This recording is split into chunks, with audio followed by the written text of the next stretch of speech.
Bharatiya Janata party ఆవిర్భావ దినోత్సవం సందర్భంగా మహేశ్వరం నియోజకవర్గం బడంగ్పేట్ కార్పొరేషన్లో ఏర్పాటు చేసిన పార్టీ జెండాను ఆవిష్కరించిన కేంద్ర మంత్రి రాష్ట్ర అధ్యక్షులు కిషన్ రెడ్డి.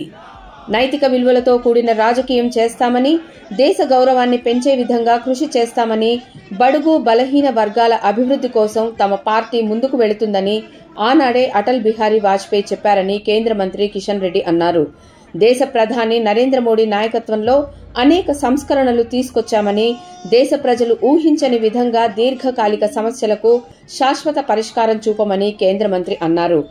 11 సంవత్సరాలలో ఒక అవినీతి ఆరోపణలు లేకుండా పరిపాలన చేశామని కిషన్ రెడ్డి తెలిపారు.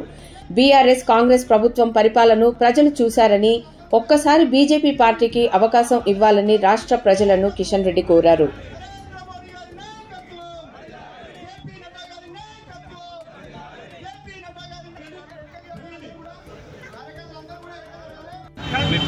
Gracias.